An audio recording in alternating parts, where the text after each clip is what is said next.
Alors, Ellie qui nous dit CDI à un peu plus de 1700 € par mois sans apport pour acheter un appartement, est-ce que c'est possible? Oui, alors ce ne sera pas facile par les temps qui courent. Tu vas pouvoir emprunter l'équivalent d'une mensualité d'à peine 600 € par mois. Donc même sur 25 ans, le montant ne sera pas très très élevé au vu des conditions actuelles. Donc si tu es dans une région où les prix de l'immobilier sont peu chers, eh ben, ça va être jouable. Si ce n'est pas le cas, ça risque d'être malheureusement logement vacant dans certaines communes. Mais sur le papier, il n'y a pas énormément de taxes à posséder une résidence secondaire. La taxe, elle va notamment avoir lieu par contre quand tu vas revendre. Alors ça, Samy, je t'ai déjà répondu hier, c'est parce que, alors je t'ai pas dit que j'avais trouvé une acheteuse, je t'ai dit que j'avais eu des contacts très sérieux, dont quelqu'un qui voulait l'acheter à distance, mais ça, c'est pas quelque chose qui correspond à mes valeurs. Je serais pas à l'aise de vendre un bien immobilier à distance, ni dans une de mes agences, ni pour un cas personnel. Donc du coup, ayant reçu aussi également un préavis, j'ai retiré de la vente cet immeuble. Écoute, j'ai bien fait, j'ai notamment ce matin révisé le loyer d'une association que j'ai au rez-de-chaussée. Je loue à l'association Téléthon au rez-de-chaussée. Je viens d'augmenter grâce à l'indice ILAT, qui est un indice un peu comme l'IRL pour l'habitation, mais qui est lié aux locaux commerciaux. Et donc, ce qui fait que la rentabilité de mon immeuble va augmenter. Je reloue l'appartement qui vient de se libérer 20 € de plus par mois et quasiment 40 d'augmentation sur le local commercial. Donc, j'aurais pas de difficulté à le revendre même un petit peu plus cher à la fin de l'année.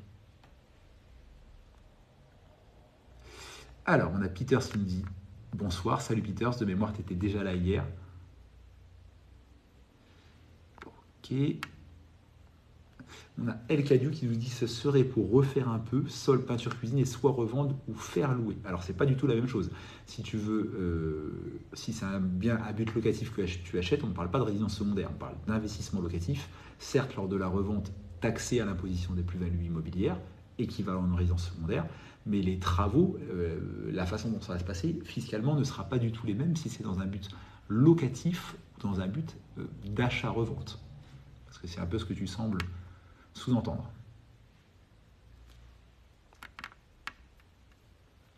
Alors X, tu me poses une question auquel je ne peux pas répondre. Est-ce que la taxe d'habitation est exonérée à partir de cette année? Oui, pour 100% des Français pour la résidence principale depuis le 31 décembre 2022. Ça, c'est clair et net, il n'y a pas de débat. Est-ce qu'ils vont la remplacer par autre chose? Bah écoute, ça, j'en sais rien, mon ami. On pourrait penser que oui, mais je ne ferai qu'une supposition en répondant à ça. Donc, à l'instant T, il n'y a rien d'officiel pour remplacer la taxe d'habitation, mais peut-être qu'effectivement, quelque chose sortira dans les mois ou années à venir et on pourra faire le raccourci de dire que c'était en remplacement de la taxe d'habitation. C'est probable.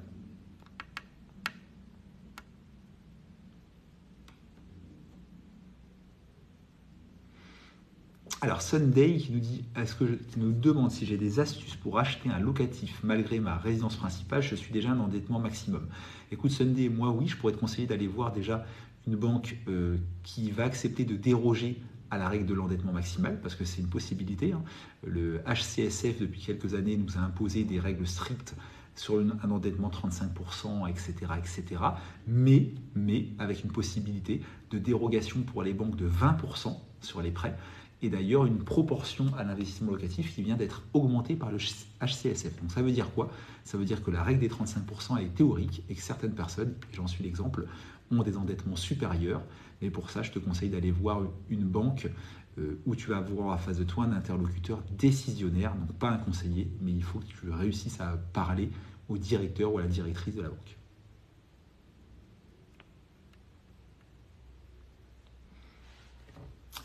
User, tu me demandes comment démarcher un particulier en étant un conseiller immobilier disant agent s'abstenir. Écoute, il y a plein d'astuces pour ça.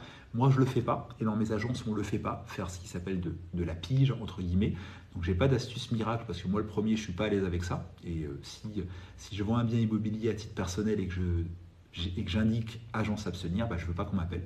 Donc, je ne le fais pas non plus dans mes agences.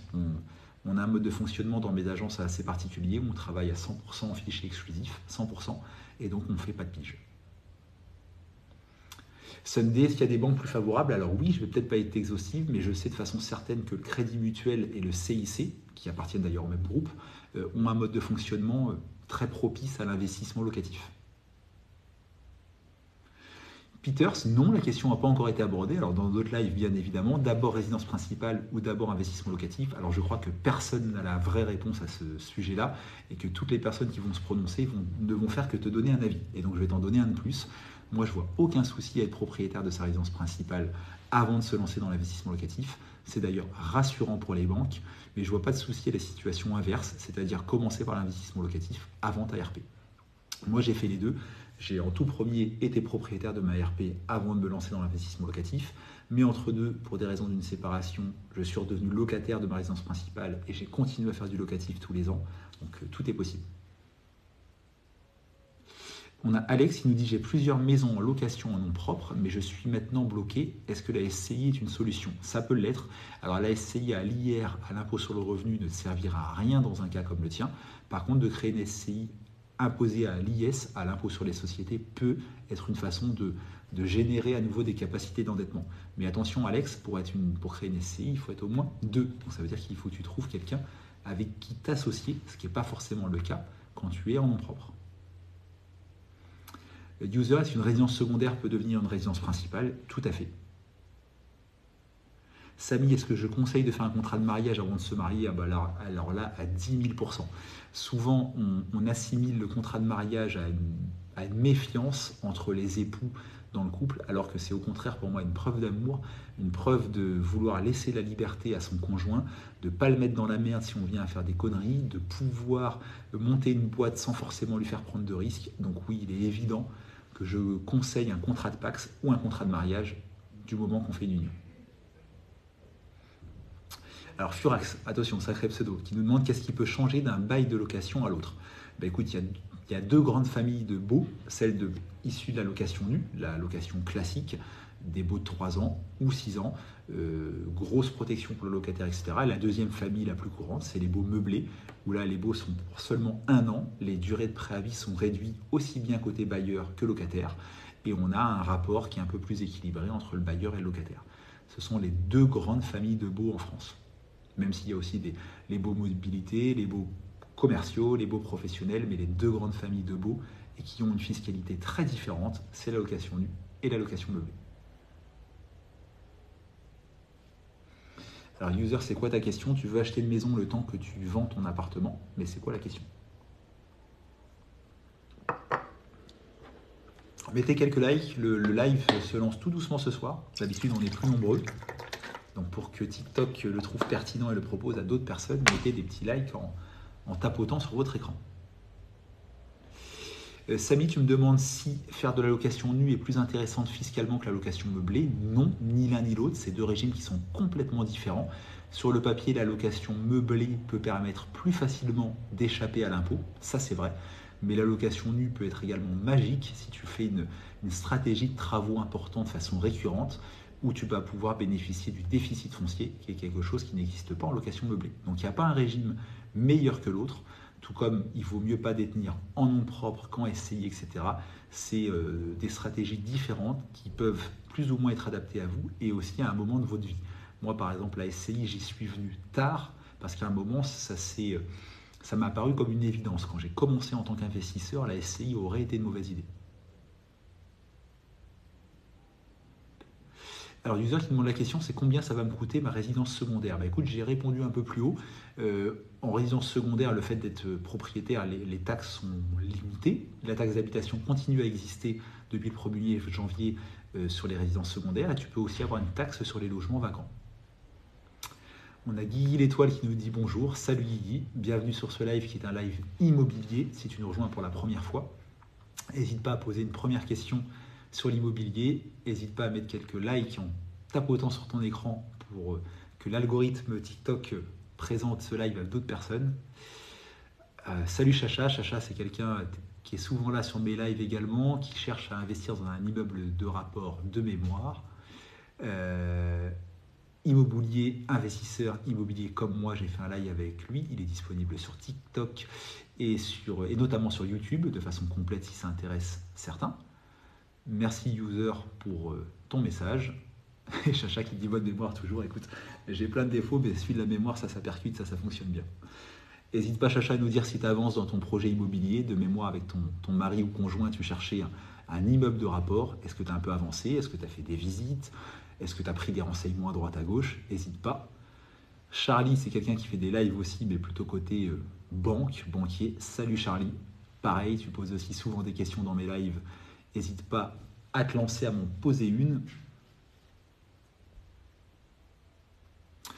Samy qui nous dit que la loi pour faciliter les emprunts pour acheter des biens est une bonne nouvelle pour les agences IMO. Alors tu nous parles pas vraiment d'une loi, mais tu as raison, il y a eu un changement, je crois que c'est le 13 juin 2023 pour être exact. Il y a eu une réunion du HCSF la Haute Commission pour la sécurité financière, avec Bruno Le Maire également, et ils ont lâché un tout petit peu de lest sur la dérogation possible aux critères d'endettement, notamment pour les investisseurs. Donc Samy, malheureusement, j'aimerais te dire que ça a été une bonne nouvelle pour les agences immobilières, mais c'est vraiment trop anecdotique en mon sens pour que, en tant qu'agence immobilière, on voit la différence. En tant qu'investisseur, oui, par contre, c'est malgré tout une bonne nouvelle. Peter, non, je ne suis pas d'accord. Certains te diront que oui. Moi, dans mon passé ou même dans mes clients actuellement, j'y vois pas forcément de problème. Il y a au contraire plein de banquiers qui fonctionnent encore à l'ancienne et pour qui le fait d'être propriétaire de ta RP est rassurant. C'est dans l'ordre des choses pour le banquier classique. Donc, il y a des arguments pour et des arguments contre. Guy nous pose une question intéressante. À partir de combien de temps on peut vendre un bien avec lequel on a fait des travaux déductibles des impôts? Alors, tu parles sûrement de l'investissement locatif, notamment en location nue, avec des travaux que tu as déduits de tes revenus fonciers. Et au titre de l'imposition des plus-values immobilières, c'est mort. Tu le déduiras pas une deuxième fois. C'est le principe de la non-double déductibilité. Par contre, mon conseil, si tu gardes ton bien au minimum 5 ans, 5 années de détention, bien que tu aies déjà déduit des travaux, tu as le droit à un forfait travaux équivalent à 15% du prix d'achat de l'immeuble, même si tu as déjà déduit tes travaux. Donc pour répondre à ta question, de façon très simple, détenir le bien au minimum 5 ans. Furax, tu n'as jamais entendu mon avis sur le viager, écoute, je peux le donner ici, il n'y a pas de souci.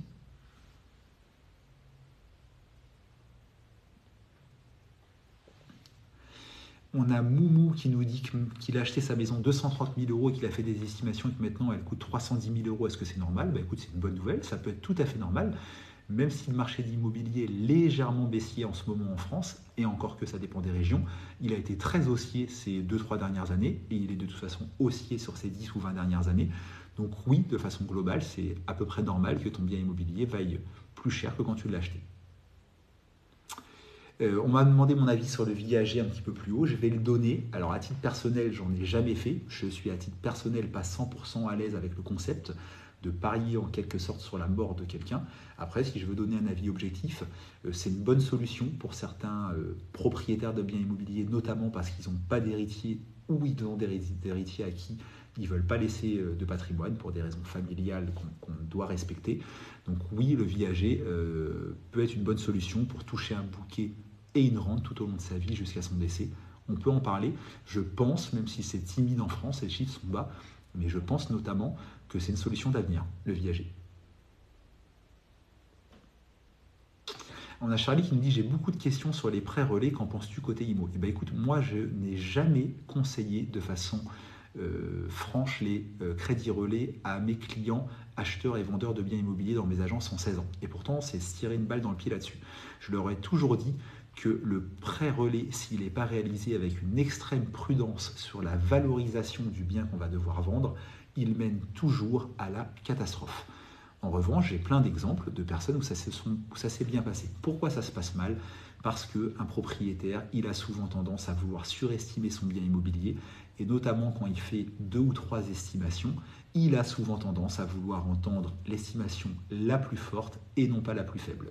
Et quand tu prends l'estimation la plus forte et que tu lances un prêt relais là-dessus, ça peut amener une situation catastrophique. Et moi, en 16 ans de métier, j'ai vu plusieurs, peut-être une dizaine, situations où ça s'est très mal fini, où les gens ont dû être amenés à revendre les 2 biens immobiliers, le nouveau qu'ils ont financé grâce à un prêt relais et celui qu'ils devaient bel et bien vendre lié au prêt relais à cause d'une mauvaise estimation d'un bien qui se grille sur le marché et d'un bien qui ne se vend pas. Donc prêt relais, why not, mais soyez extrêmement prudent dans l'évaluation du bien que vous allez devoir vendre, notamment en ce moment avec un marché légèrement baissier. Et on a Guigui qui dit qu'il a fait un prêt relais sur la vente de sa RP et que tout s'est très bien passé. Tant mieux Guigui, il faut juste être objectif, nous professionnels de l'immobilier et ou banquiers, dans la présentation d'un prêt à relais. Prudence sur l'évaluation. Ayez tendance à simuler votre situation sur une évaluation basse, quitte à avoir une bonne surprise, plutôt que l'inverse.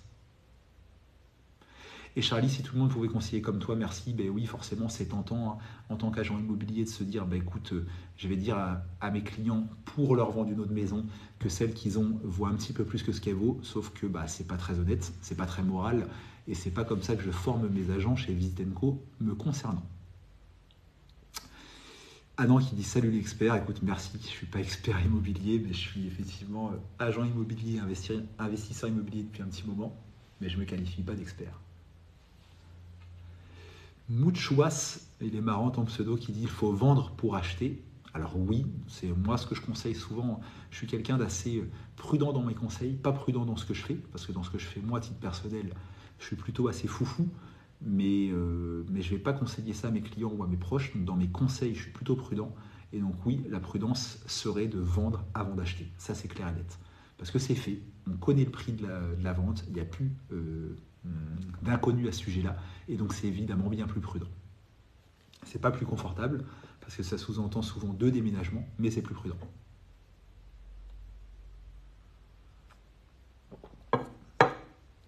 Alors, est-ce que j'ai répondu à toutes les questions que j'ai vues passer? N'hésitez pas à en poser. Merci aussi de mettre des petits likes en double tapotant, bim bim, sur votre écran, pour que TikTok montre le live à d'autres personnes. Et plus il y a de questions, plus on est de fous, plus on rit. Merci, j'en vois passer un ou deux. On est sur un live immobilier pour les personnes qui arrivent et qui repartent. On a parlé de pas mal de choses aujourd'hui. On a parlé d'achat-revente, on a parlé de résidence secondaire. Samy, en gagnant 1 300 € par mois, est-ce que tu peux acheter sans apport? Oui, mais un faible montant.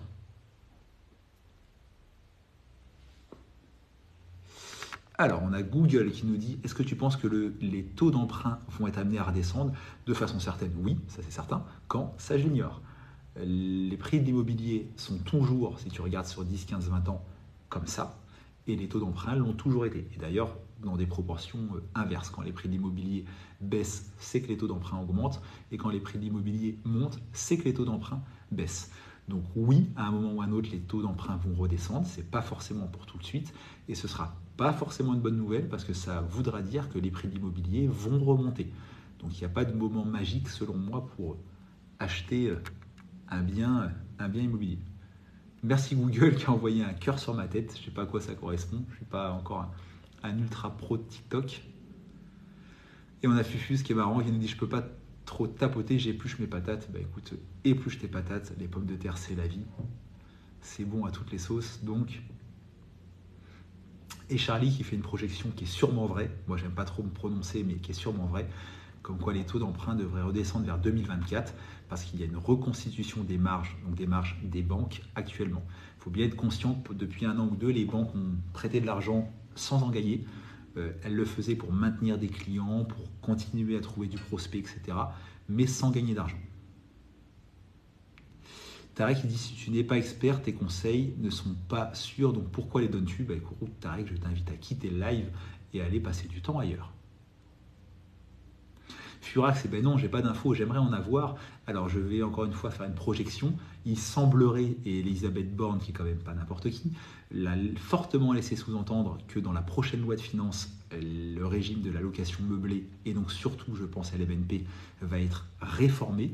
Mais à l'instant T, il n'y a rien qui sort des tuyaux, donc je ne ferai que des projections. Et merci Chacha qui souhaite tout comme moi une très bonne soirée à Tarek. Et donc Furax, non, il faut se tenir au courant.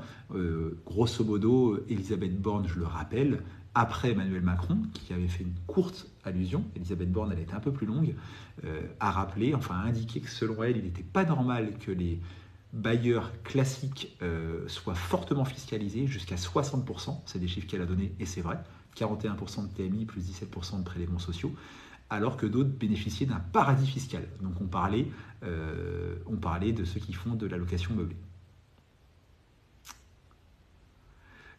Tarek, eh bien non, écoute, je ne serai toujours pas expert. Allez, je te souhaite de t'en aller. Si tu ne le fais pas, je vais te bloquer, donc ça reviendra au même. Mais on est ici que pour de la bienveillance dans les deux sens du terme. Et non, expert immobilier, c'est un titre en France, c'est encadré que je n'ai pas. Tout comme être agent immobilier, c'est un titre. Et celui-là, je l'ai. Voilà, bref. On ne va pas jouer sur les mots, mais non, je ne suis pas expert en immobilier. Alors Google qui nous dit j'ai acheté un studio au pire moment, les taux étaient hauts et le prix n'avait pas encore baissé. Alors si c'est pour du locatif, ce ne sera pas le pire moment parce que tu as déjà commencé à le rembourser avec de l'argent qui n'est pas le tien, mais celui de ton locataire. Donc si c'est pour du locatif, écoute, il n'y a pas de mauvais moment pour acheter. Si tu prends mon exemple, dans mon entourage de potes, j'ai plein de potes qui, depuis que j'ai commencé l'investissement locatif, ont attendu la bonne affaire, ont attendu la baisse des taux, ont attendu la baisse des prix, ont attendu le mouton à 5 pattes et qui ont acheté 0 immobilier en 7 ou 8 ans ou 1 ou 2 appartes quand moi j'en ai acheté une trentaine. Alors pas une trentaine d'appartes, mais 5-6 immeubles qui représentent une trentaine d'appartes. Donc il ne faut pas attendre dans l'immobilier locatif, j'entends. Pour une RP, on peut avoir un avis différent, mais pour de l'immobilier locatif, il ne faut pas attendre. Sophie, tu étais là hier soir sur mon live. Est-ce qu'il y a des tendances à la baisse pour les taux immobiliers dans les prochains mois? Écoute, ça n'est qu'un avis, et je crois que Charlie qui travaille en banque le partage avec moi. Non, dans les prochains mois, je ne pense pas. Par contre, à échelle de plusieurs mois, voire un an, oui, de façon certaine. Regarde, sois curieux ou curieuse, regarde la courbe des taux d'emprunt immobilier sur 10 ou 20 ans et tu verras que c'est jamais flat. Et c'est jamais toujours à la hausse, toujours à la baisse, c'est toujours comme ça en dents de scie, et c'est pareil pour les prix de l'immobilier. Donc oui, à un moment, les taux d'emprunt vont baisser, mais ça voudra sûrement dire que les prix de l'immobilier vont augmenter. Et Charlie, oui, tu fais bien de le rappeler, autant un prix d'immobilier, une fois qu'on a acheté, ça ne se négocie plus, alors qu'un taux d'emprunt, ça peut de façon quasiment certaine se renégocier dans le futur si les taux viennent à baisser. J'apporte juste un bémol, Charlie, qu'on soit bien précis, toi et moi, de ne pas faire croire aux personnes qu'ils pourront négocier au même niveau que les taux après, mais pour le négocier en partie. Je vais l'illustrer de façon très concrète.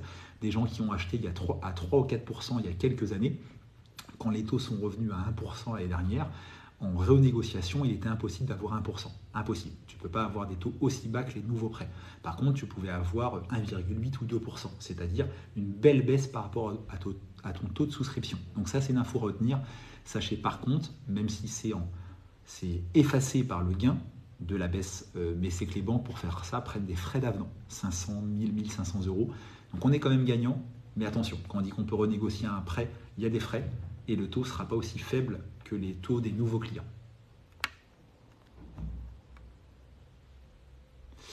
Et Charlie qui confirme. Donc merci Charlie de m'avoir rappelé ça, parce que quand on est en live, on ne pense pas forcément à tout. Alors Doumer, ça n'est qu'un avis, mais moi je suis pas fan de la location Airbnb, je n'aime pas ça, je ne conseille pas ça, pour des raisons que je peux détailler. Donc si tu me demandes de choisir entre Airbnb ou location meublée, donc classique à l'année, je te conseillerais location meublée. Allez Tarek, tu me fais rire, donc je te bloque pas encore. Théo qui nous dit par quoi commencer quand on est débutante. Écoute, alors si on parle d'immobilier locatif, parce qu'il peut y avoir l'achat d'une RP, je te conseillerais de commencer par quelque chose de simple et de simple à gérer. Donc un investissement en location nue avec un petit peu de travaux pour avoir un intérêt fiscal. Et idéalement, si tu es dans une région où les prix de l'immobilier sont pas chers, plutôt sur une maison, un petit immeuble qu'un appartement. Mais si tu es dans un endroit où les prix sont chers, dans un appartement. Et Footbonus qui me demande tu travailles pour quelle radio? Je ne travaille pour aucune radio. Je suis ici dans mon petit studio d'enregistrement, non pas pour TikTok, c'est juste que j'ai mes habitudes pour me poser ici, mais je fais aussi des vidéos YouTube et des podcasts tout seul, mais aussi des podcasts avec des notaires, avec des assureurs, avec des courtiers. Et donc j'ai un petit studio d'enregistrement, donc là tu n'en vois qu'une partie, mais j'ai un deuxième micro à côté, j'ai des casques, j'ai des lumières. Donc je suis dans mon petit studio d'enregistrement, et qui n'est pas une radio. Et tu peux trouver les podcasts et les vidéo YouTube en tapant la minute du propriétaire sur Google, le logo qui est juste derrière moi.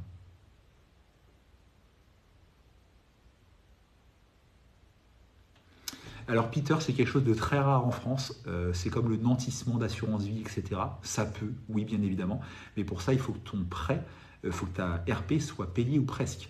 C'est-à-dire d'aller mettre en garantie un bien immobilier envers une banque qui n'est pas payée, en fait ça ne fonctionne pas. Parce que la banque va dire oui, vous voulez mettre un bien en garantie, vous en êtes propriétaire, mais ce bien-là, à 80%, il est encore assujetti à un emprunt. Donc ça n'a de sens que si ton bien il est payé ou en grande partie. Alors Théo développe, on t'a dit de plus investir en meublé qu'en nu. Je suis ouvert à la discussion, mais on t'a dit ça pourquoi? Si on t'a juste dit ça comme ça, sans t'en dire plus, C'est un peu light comme conseil. Mais si on t'a donné des arguments, bah, écoute, je veux bien les entendre. Ah, Charlie, alors j'espère ne pas t'avoir été de mauvais conseils, mais effectivement, tu m'as dit il y a quelques jours dans un live, je crois que c'est la semaine dernière, que tu avais vu un appartement avec une renta de 5% en bon état et tu me demandais si c'était bien d'y aller. Moi, je t'ai dit que sur la rentabilité, j'allais pas me prononcer. 5%, il y en a qui vont crier que c'est trop faible, mais moi je ne juge pas, parce que tu es peut-être dans un secteur où les prix sont chers, donc là-dessus je ne juge pas, mais je t'ai déconseillé, pour des raisons fiscales, l'achat d'un bien en bon état. Vraiment, l'investissement locatif, il faut le lier à achat en mauvais état, aussi bien pour le prix d'achat que pour la fiscalité, surtout en location nue, mais aussi en LMNP, et ben, il faut assimiler investissement locatif avec bien en mauvais état. Nico, quel est le coût d'un démembrement de propriété? Oh, bah, c'est super compliqué de répondre comme ça dépend du prix du bien donné. Souvent on fait ça au moment d'une donation, donc il y a aussi les frais de donation, les émoluments du notaire. Donc ta question, et c'est pas que je ne veux pas y répondre, mais elle est trop technique ou du moins trop posée de façon trop vague pour que je t'y apporte une réponse concrète. Je peux par contre te rappeler que les conseils des notaires sont gratuits. C'est en tout cas le discours officiel des notaires, qui sont des officiers du ministère public. Les conseils des notaires et leurs demandes de tarification sont gratuites. Ça arrive des fois qu'il y a un notaire d'ailleurs qui passe sur TikTok. C'est rare, mais c'est le cas des fois. Donc s'il y a des confrères agents immobiliers, des confrères diagnostiqueurs, des banquiers, des notaires dans ce live, n'hésitez pas à vous prononcer.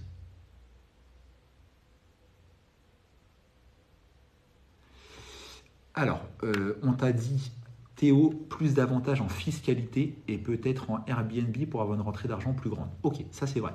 Est-ce qu'on t'a parlé à l'inverse de la cotisation foncière des entreprises, donc une taxe qu'on paye tous les ans pour chaque logement qui n'existe pas en location nue? Est-ce qu'on t'en a parlé?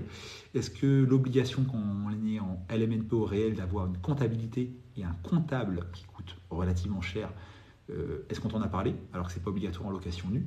Donc est-ce qu'on t'a mis dans la balance, c'est ça que moi j'aime, les avantages du régime meublé par rapport à la location nue, mais aussi ses inconvénients? Est-ce que tu as mis les deux dans la balance?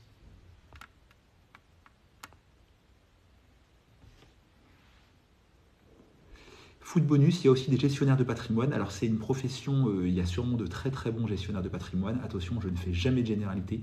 Je pense que les gens qui font des généralités sur les professions, les races sont des gens idiots, donc j'en ferai pas. Mais assez souvent, je rencontre des gestionnaires de patrimoine qui ont quelque chose à vendre, un produit de défiscalisation, un produit immobilier, un Pinel, une assurance vie, etc. Et donc je trouve que le conseil d'un gestionnaire de patrimoine, je ne fais pas de généralité, mais souvent, il est moins neutre ou moins objectif que celui, par exemple, d'un notaire qui n'a rien à te vendre. C'est pour ça que mon conseil serait plutôt d'aller voir un notaire. Abdel, oui, la banque a tout à fait le droit, donc maintenant c'est 35%, le taux d'endettement maximum selon le HCSF, mais 20% des prêts ont le droit d'y déroger. Donc oui, la banque peut te faire un prêt qui déroge à la règle des 33% d'endettement. C'est tout à fait possible. Et ça vient d'être majoré notamment pour l'investissement locatif au 13 juin 2023. Et Chacha qui dit entièrement d'accord sur les gestionnaires de patrimoine. Merci Chacha, tu es souvent d'accord avec moi, ça m'arrange. Je suis humain donc ça m'arrange. Mais ouais, quand tu as quelque chose à vendre à quelqu'un, tu es forcément moins objectif. Il n'y a pas de débat. Et c'est pour ça que moi j'adore rencontrer des clients pour de l'investissement locatif sans leur présenter un de mes biens. J'adore ça. J'aime pas le faire, j'aime pas rencontrer des gens qui viennent parce qu'ils ont vu un de mes biens. Parce que dans ces cas-là, même si je sais que je suis objectif, je perds selon moi toute crédibilité. J'aime rencontrer les gens à mon agence, je le fais de moins en moins pour des raisons de temps, mais j'aime rencontrer des gens au début de leur projet. Et en mode, je passe une demi-heure, une heure avec eux à leur parler de l'investissement locatif en général et non pas d'un produit que j'ai à vendre.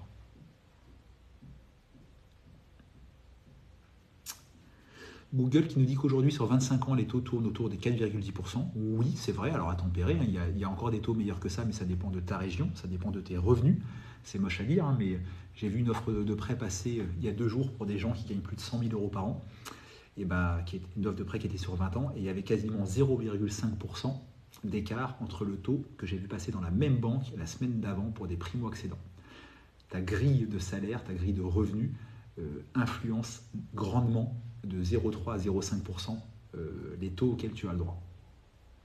Donc oui, Google, je suis relativement d'accord avec toi, mais je tempère en disant que ça dépend de plein de choses. Et ça dépend aussi d'achat en RP ou en locatif. Ce n'est pas les mêmes grilles de taux. Et ça dépend encore plus achat en nom propre ou en SCI. Sophie, comment peut-on faire pour déroger? Alors, ce n'est pas toi qui le choisis, mais c'est ta banque. La banque est autorisée par le HCSF. Et d'ailleurs, ça va être contrôlé dans le deuxième semestre 2023 à déroger à cette règle de l'endettement dans 20% de ses prêts immobiliers. C'est une autorisation du HCSF donnée aux banquiers. Donc la banque a cette possibilité-là. Elle ne fera peut-être pas si elle ne croit pas à ton projet, si elle ne croit pas à la personne, ou si elle a déjà délivré trop d'emprunts dans le trimestre qui vient de passer qui ont dérogé à ce critère. Donc c'est possible que la banque te dise non, mais c'est une possibilité qu'a la banque. Je vous invite à mettre quelques likes en double tapotant sur l'écran. On est une quarantaine, c'est un peu moins que dans mes lives d'habitude, on est souvent au moins une centaine. Donc j'aime bien qu'on est nombreux, il y a plein de questions qui fusent. Et c'est plus intéressant pour tout le monde. Merci, j'en vois passer quelques-uns. On m'a même envoyé une rose, alors ça je ne sais pas comment on fait, par contre, c'est pas quelque chose que je maîtrise sur TikTok. Donc merci, c'est cool en tout cas. Théo qui a envoyé des likes, c'est cool. Merci Ikai, si je le dis bien. Merci Sophie pour ton petit message. Merci Nati. C'est sympa. À vous. On peut repartir sur les questions. J'ai encore un quart d'heure à passer avec vous si vous voulez. J'ai un de mes agents qui me dit ciao. Salut Clément, je suis venu. Clément qui était là au début du live. Allez, va te former. Il est 19h. Les agents se barrent. En tant que vendeur, tu préfères signer un compromis ou une promesse de vente? Alors là, tu me poses une question assez technique. Alors moi, dans mes agences, je ne rédige que des compromis de vente parce que je les rédige moi-même. Une promesse de vente, elle est forcément rédigée par un notaire qui d'ailleurs l'enregistre, il la publie. Donc l'inconvénient d'une promesse de vente, c'est que ça coûte un petit peu plus cher, mais il est plus facile d'en sortir pour un vendeur. On est vraiment sur quelque chose de technique, mais moi au quotidien dans mes agences immobilières, j'en ai encore rédigé 2 aujourd'hui, enfin j'en ai rédigé un moi-même et j'en ai vérifié un préparé par un de mes agents. Moi au quotidien, je rédige des compromis de vente. Donc des contrats synalagmatiques, si on veut être technique. Google qui dit je vais lancer une application pour des likes. Avant, je ne sais pas ce que c'est. Là, il y en a plein qui passent. Je crois que c'est Google qui le fait. Merci à toi, Google. Alors, on peut par contre parler, Dany, peu importe que ce soit une promesse ou un compromis, on peut parler de ce qui est important dans un compromis ou une promesse de vente. Je peux te parler de la clause de substitution. Moi, j'en mets une dans tous mes compromis. La clause de revisite du bien, super important. La clause de garde du bien, de mise en état du bien, ça c'est super important. Donc autant je ne me prononce pas plus que ça sur le débat compromis-promesse, mais par contre on peut parler de la nécessité d'être pertinent et précis dans la rédaction d'un compromis, d'une promesse de vente.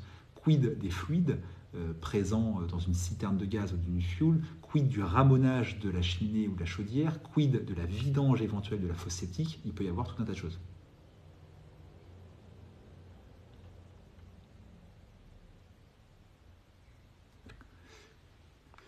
Alors, Asmina qui dit si je fais don de mes biens à mes enfants, combien paieront-ils de droits de succession? Alors, si tu leur fais don de ton vivant, c'est pas la même chose. C'est une donation et donc ça rentre pas, enfin ça rentrera plus tard, mais dans tes frais de succession. Mais pour faire simple, lors de ton vivant, et d'ailleurs c'est pareil à ton décès, tes enfants sont exonérés de 100 000 euros par enfant, par parent, sur les droits. Donc si Yasmina, tu es toute seule, si tu n'as pas de conjoint ou autre à toi à donner, et que tu as par exemple 2 enfants, tu as le droit de donner 200 000 euros soit de ton vivant, soit à ton décès, en franchise de droit, c'est-à-dire sans aucun droit de succession à payer. Donc ça dépend de ton patrimoine et donc du nombre d'enfants que tu as. Dany qui dit les notaires sont là pour ça, tu as tout à fait raison Dany. Après, sauf erreur de ma part, on trouve moins facilement les notaires sur TikTok que moi, mais effectivement les conseils des notaires sont gratuits. Tu peux évidemment aller en rencontrer un dans ta région pour te renseigner là-dessus. Et je dirais même d'ailleurs que, outre les conseils gratuits, les simulateurs sur le site des notaires sont également existants. Oui, Nello, quand tu te lances dans la location meublée, je te montre le formulaire P0. Tu dois renseigner ce formulaire-là. Il est un peu tordu à force de le montrer dans mes lives. Dans les 15 jours qui suivent le début de ton activité, j'insiste, c'est très important. Souvent, les gens attendent. Ça peut remettre en cause l'amortissement, la déductibilité des achats, etc. Dans les 15 jours qui suivent le début de ton activité, tu dois créer une entreprise, obtenir un numéro de SIRET en déclarant ce formulaire-là, un P0.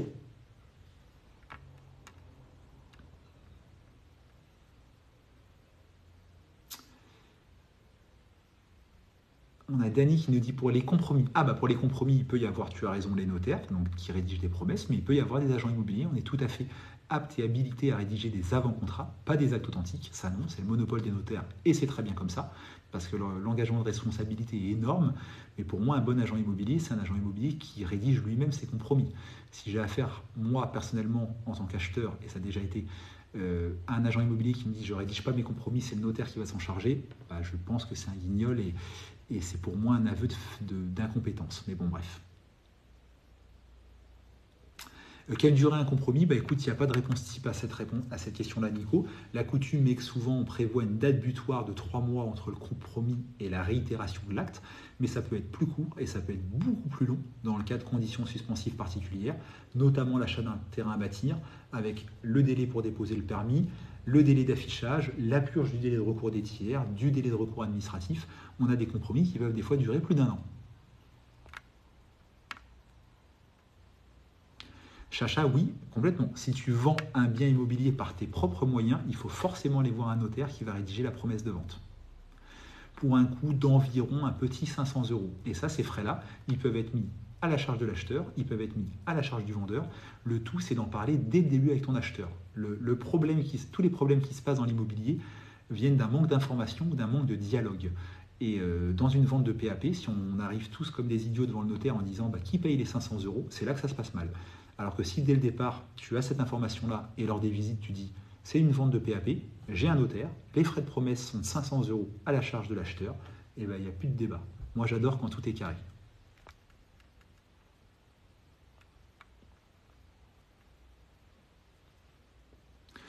Tita qui nous dit bonjour, l'agence où je veux vendre ma maison a mis en clause que si je refusais une offre 4800, il demande. J'ai pas compris ta question. Nico qui nous demande s'il peut augmenter un loyer en cours de bail. Oui et non, tu peux le faire si c'est prévu au bail, une fois par an à la date anniversaire, en fonction de l'IRL, l'indice de révision des loyers, qui pour information en ce moment est plafonné à 3,5%, encadré par la loi. C'est la première fois que ça arrive. Donc oui, on peut augmenter un loyer en cours de bail, mais une fois par an, à date anniversaire, et avec un loyer qui est encadré, avec un indice qui est encadré par la loi. Donc on ne fait pas ce qu'on veut.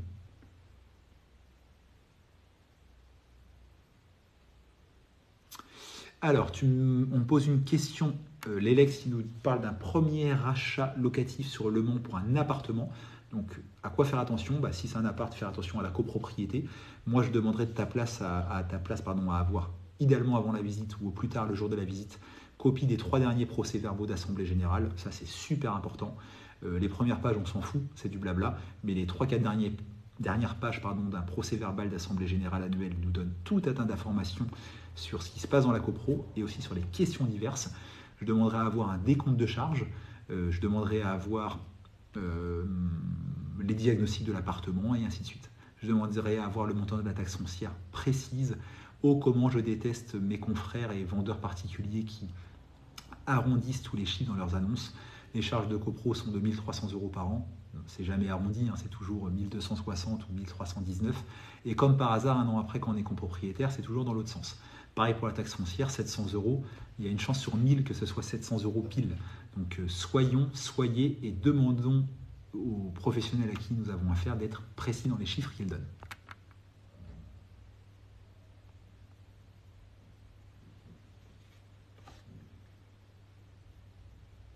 Alors...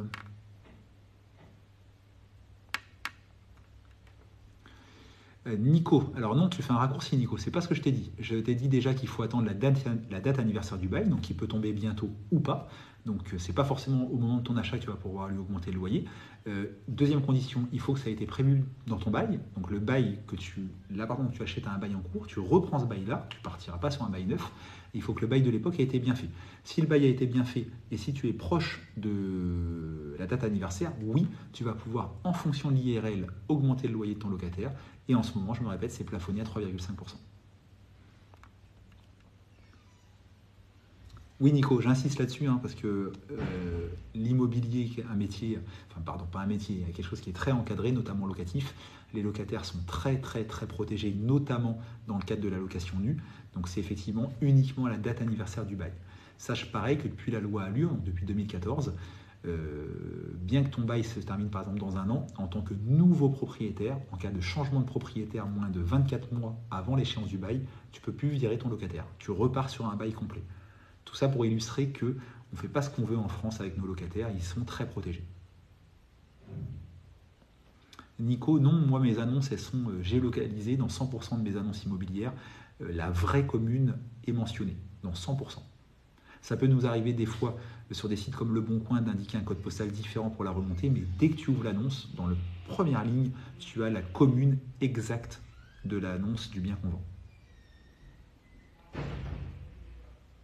Zélartis, ça dépend du lien de parenté avec la personne qui hérite de ta part. On peut avoir une franchise totale pour un époux, donc 0 droit de succession. On a 100 000 euros par enfant par parent pour des enfants. On a 15 000 et quelques euros pour des petits-enfants. On a quasiment que dalle pour des frères et sœurs. Donc ça dépend du lien de parenté de la personne à qui tu donnes.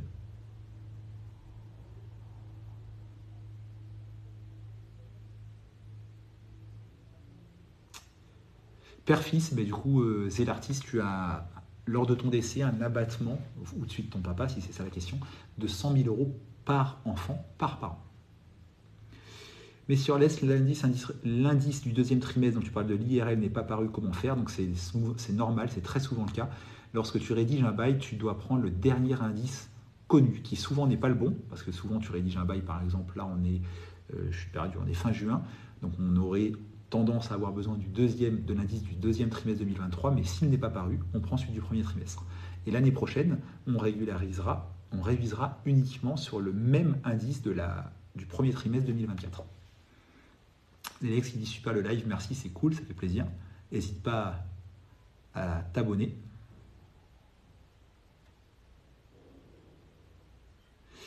Titanium qui s'énerve parce que je n'ai pas répondu à une de ses questions. Bon, je vais me répéter. Écoute, excuse-moi, ça reste qu'un live à la cool et gratos. Je ne fais pas payer mes conseils, donc cool. Je dois vendre ma maison. L'agence IMO dans le contrat de vente dit que si. C'était quoi la question au-dessus? Dit que si. Je refuse l'offre qu'il me propose, l'agence peut me réclamer 4 800 euros. Alors ça peut être vrai, quand tu signes un mandat avec une agence immobilière, s'il est bien rédigé, tu t'engages à vendre au prix et conditions données, donc par exemple 200 000 euros net vendeur, et dans l'hypothèse où tu viens changer d'habit et ne plus vouloir vendre, tu peux leur devoir le montant des honoraires ou une clause pénale prévue au contrat. Donc oui, c'est possible sur le papier. Donc voilà, Titanium. J'ai répondu.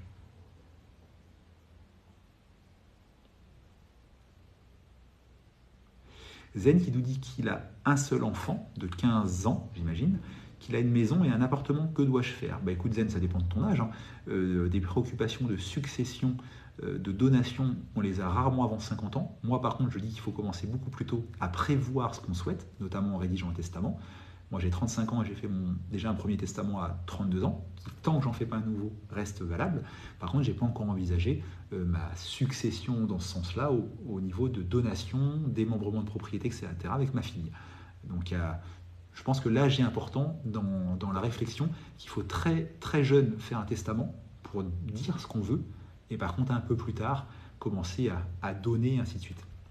Alors Zen, tu as 57 ans, donc là par contre oui, 57 ans, c'est un âge où on peut vraiment se poser ces questions-là, notamment parce que si on fait une donation, on a un avantage, et que l'on reconstitue au bout de 15 ans.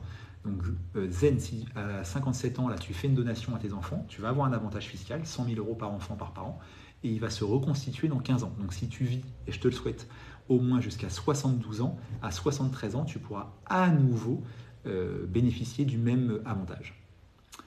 C'est l'artiste qui demande s'il y a des frais de succession au Portugal. C'est pas un sujet que je maîtrise parfaitement, un tout petit peu parce que je suis portugais, j'ai la double nationalité, française et portugaise. Mes parents sont encore en vie, heureusement, mais je sais que mes parents ont déjà hérité, pas grand-chose d'ailleurs, mais de mes grands-parents au Portugal. Et oui, il y a eu des frais bien moindres qu'en France, tout comme j'ai déjà acheté avec mes parents un appartement au Portugal et les frais dits de notaire sont beaucoup plus faibles qu'en France, mais oui, ils existent.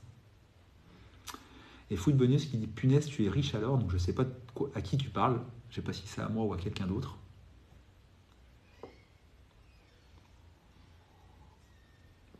Alors si tu rebondis sur le fait que j'ai fait un testament à 32 ans, il n'y a pas besoin d'être riche pour faire un testament. Loin de là. Il y a le fait, dans mon cas, de vouloir protéger à la fois ma petite fille et aussi ma compagne, qui n'est pas la maman de ma fille, en la protégeant d'une indivision avec ma fille qui serait mineure en cas de décès, et donc, par ricochet, ma femme actuelle pourrait, si je ne fais pas des choses bien, se retrouver en indivision avec ma fille mineure, dont la garde serait celle de mon ex-femme. Donc on peut voir que les situations peuvent devenir très compliquées si on ne prévoit pas les choses. Alors, Zé l'artiste, tu peux faire un testament holographique et le garder chez toi. C'est déconseillé pour plein de raisons. Mais si tu veux te faire assister d'un notaire et l'enregistrer sur un fichier national pour qu'il ressorte n'importe où en France, peu importe ton lieu de décès, oui, c'est payant. Moi, ça m'a coûté 120 euros. 120 euros x 2, parce que moi, j'en ai fait un. Et ma femme aussi, forcément, on fait des testaments croisés dans un cas comme celui-là. Donc, oui, c'est payant, mais c'est pas si cher que ça, on va dire. Yas, pour un premier bien, moi je conseille la location nue. Par contre, je conseille d'acheter un bien en état moyen pour y faire des travaux et avoir un intérêt fiscal sur les travaux. Mais en tout cas, je conseille, surtout pour un premier bien, la location nue. Idéalement avec au moins l'équivalent d'1 an ou 2 de loyer en travaux à réaliser. C'est-à-dire si tu veux louer 600 euros par mois à l'appartement ou la maison, je te conseille de prévoir que le bien nécessite au moins 10 à 15 000 euros de travaux pour être tranquille au moins au début sur la fiscalité. Le temps de faire d'autres opérations, etc. Attention, je le rappelle souvent dans mes lives, notamment en location nue, tous les travaux ne sont pas déductibles de revenus fonciers. Donc attention à ça. Alors Google, j'ai déjà répondu à cette question un peu plus haut. J'ai pas d'avis tranché là-dessus et personne n'a la vraie réponse à cette question-là. Mon avis, c'est que les deux sont possibles. J'ai moi-même fait les deux. J'ai commencé par une RP puis fait du locatif. Après, j'ai revendu ma RP. J'ai été locataire pendant 5 ans suite à une séparation et j'ai continué à faire du locatif. Donc je suis le parfait exemple comme quoi les deux sont possibles. Et comme je l'ai dit un peu plus haut, il y a certains banquiers qui vont être rassurés par le fait que tu sois déjà propriétaire de ta RP. Ils vont avoir l'impression que tu fais les choses dans le bon ordre. Yas pour la LMNP, bah écoute, c'est un statut qui a des avantages, mais moi je le conseille. Tu m'as demandé quel régime choisir pour un premier achat immobilier. Mon conseil, mon avis à moi, c'est la location nue, mais avec des travaux. C'est plus facile à faire, à comprendre, à gérer que de la location meublée, et notamment au statut LMNP au réel. Allez, je suis encore avec vous quelques minutes, grand max 10 minutes s'il y a des questions qui continuent sur ce live.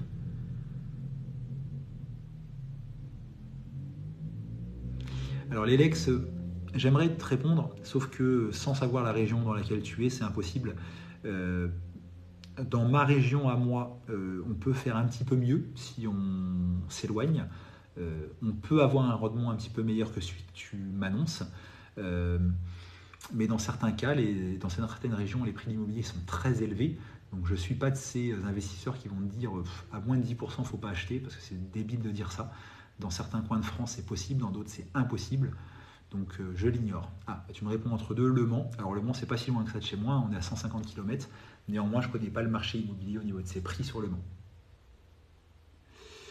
Monsieur Less, est-ce que je suis plutôt école rendement ou patrimonial? C'est bien, je suis le bon exemple du fait que les choses changent dans la vie. Quand j'ai commencé en 2015, j'étais clairement plutôt côté rendement. J'avais pas le choix parce que j'avais pas les moyens que mes investissements locatifs me coûtent de l'argent. Donc il fallait qu'ils ne m'en coûtent pas, qu'ils dégagent du cash flow. Maintenant, j'ai les moyens que mes investissements locatifs me coûtent de l'argent, même si ce n'est pas vraiment le cas. Donc maintenant, je suis plus patrimonial. Mais j'ai commencé plutôt rendement. C'est comme j'ai commencé en nu pour faire après un peu de meublé, un tout petit peu. J'ai commencé en nom propre pour maintenant faire de la SCI à l'IS. Donc comme quoi, dans un parcours d'investisseur, il y a des choses qui s'ouvrent selon les périodes. Salut Fred, t'arrives une fois de plus, ça fait plaisir de te voir sur mon live, t'arrives une fois de plus à la fin, 10 minutes grand max, mais je suis encore là quelques minutes avec vous. Ah oui, il y a ça par contre, pas de débat, que ce soit pour faire de la location nue ou de la location meublée, si tu as des travaux, parce que c'est grosso modo la seule solution pour l'obtenir, si tu as des travaux, faire un différé de crédit d'un an notamment est une très bonne idée pour constituer ou pour reconstituer une épargne dont tu t'es démuni, parce qu'en ce moment les banques demandent de plus en plus la production d'un apport pour un achat immobilier, et donc le différé de crédit est une très bonne façon de reconstituer l'épargne dont tu t'es démuni. Donc très bonne idée le différé de crédit.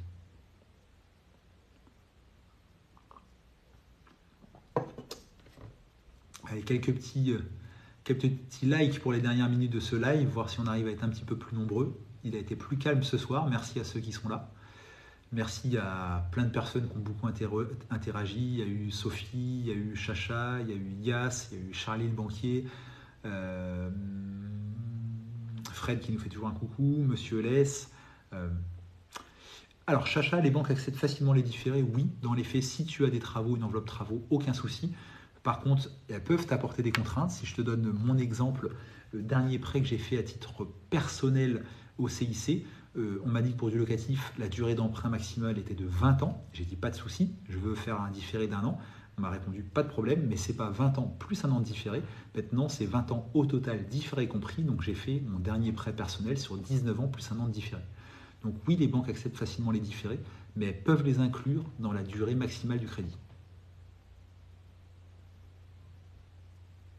Alors j'offrais par option au moment de ta déclaration.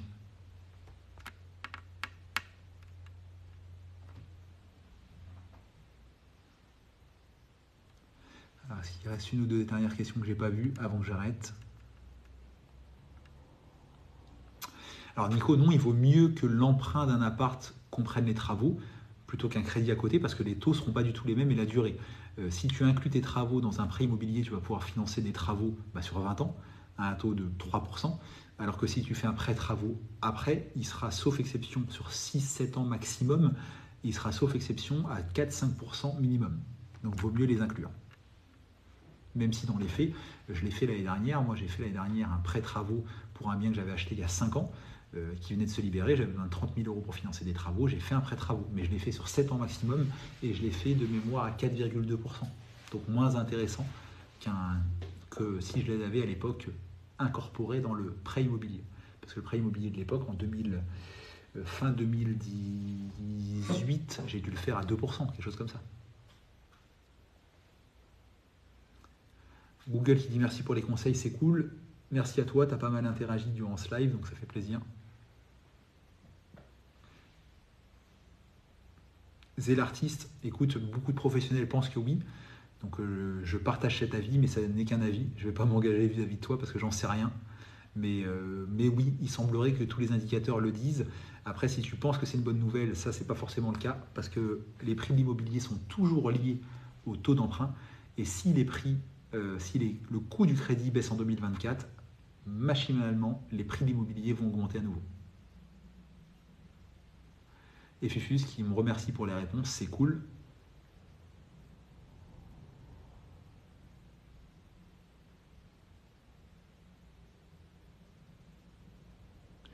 Asmina qui me demande merci pour le live, quels sont tes jours et heures de live? Écoute, je ne le sais jamais d'avance, tu vois, j'ai fait un live hier soir, j'en avais pas fait depuis une semaine, je l'avais décidé 2 heures avant, et là j'ai commencé un live à 6h30 ce soir, tout simplement parce que j'avais fini ma journée de travail, que j'attends ma femme, qui bosse dans le bureau d'à côté, jusqu'à 7h30, et donc j'ai fait un live, tu vois, je ne le savais pas un quart d'heure avant de le commencer. Donc je fais dans les faits assez souvent des lives, en moyenne 2 fois par semaine, mais je ne m'engage pas sur des dates et heures parce que c'est gratuit, donc c'est quand j'ai le temps en fait, tout simplement. Alors Fred, j'ai un peu de mal à comprendre ta question.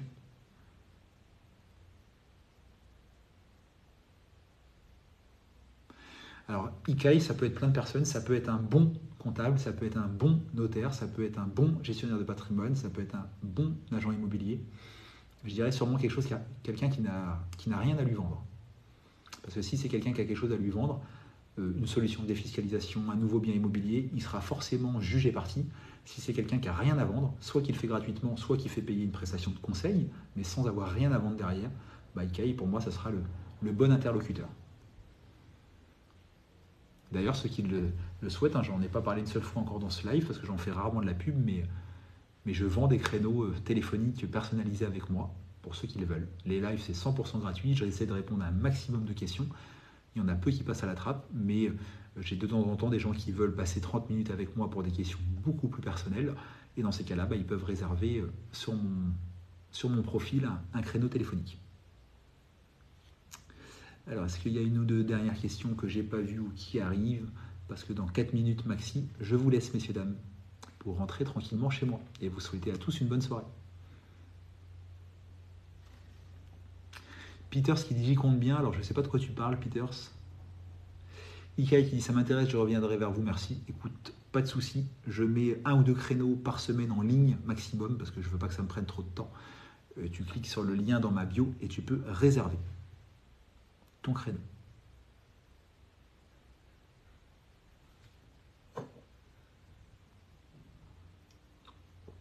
Une dernière question pour qu'on se quitte.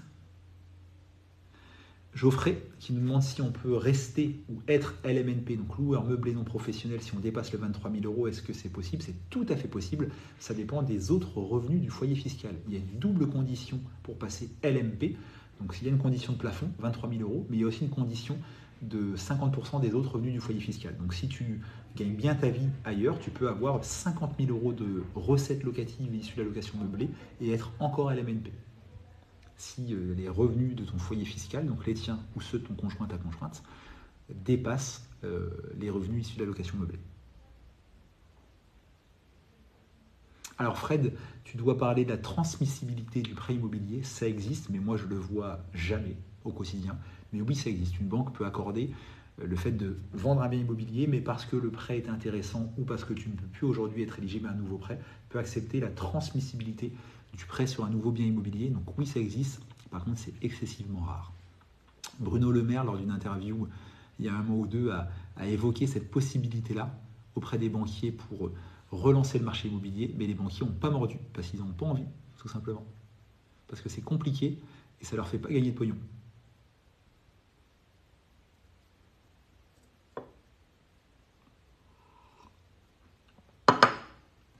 C'est le cumul des deux, Geoffrey, qui ne doit pas dépasser 50%. Donc en fait, ça revient à dire que si tu as des revenus issus de ton travail supérieurs aux revenus issus de la location meublée, ça sera bon. Parce que le cumul des deux, les revenus issus de la location meublée feront moins de 50%. Je ne sais pas si je m'explique bien, mais tu peux avoir sur le BOFIP des impôts, impôts.gouv.fr, tu peux avoir la règle de calcul précise. Je te déconseille d'appeler les impôts pour avoir des renseignements. J'ai encore ma femme aujourd'hui qui a pesté contre le centre des impôts fonciers de Caen parce qu'elle a appelé pour avoir une confirmation de calcul de loyer maximum en loi Pinel et elle a eu 2 interlocuteurs qui ont été incapables de lui répondre. C'est quand même triste parce que ça veut dire qu'on risque un redressement fiscal, on risque une remise en cause d'un avantage fiscal lié à une loi Pinel alors qu'on est des bons élèves, qu'on demande, qu'on appelle, qu'on écrit par la messagerie sécurisée aux impôts, sauf qu'en face, il y a des gens pas formés et qui vous disent, grosso modo, poliment, démerdez-vous. Et c'est seulement en cas de contrôle fiscal où là, par contre, le contrôleur, lui, fera pas de cadeau et il vous dira, vous êtes trompé d'1 euro, ça remet en cause tout votre Pinel. Donc, je suis pas très content en ce moment avec impôts.gouv. Pourtant, je suis un bon contribuable, je paye mes impôts, il n'y a aucun souci. Je suis content de payer mes impôts, je contribue à faire fonctionner mon pays. Il n'y a aucun problème avec ça, je suis à l'aise. Par contre, l'incompétence sur la notion de déclarer les biens immobiliers, j'en suis toujours pas sorti au bout de 2 mois. L'incompétence sur les renseignements Pinel, etc. L'incompétence sur des questions sur la plus-value immobilière quand on pose des questions techniques pour nos clients m'irrisse un peu les poils. Allez, coup de gueule terminé. Il n'y a plus de questions, messieurs, dames, je vous quitte. 19h30, c'est ce que je m'étais dit. S'il y en a une toute dernière qui sort, le temps que je range mes affaires, je la traite.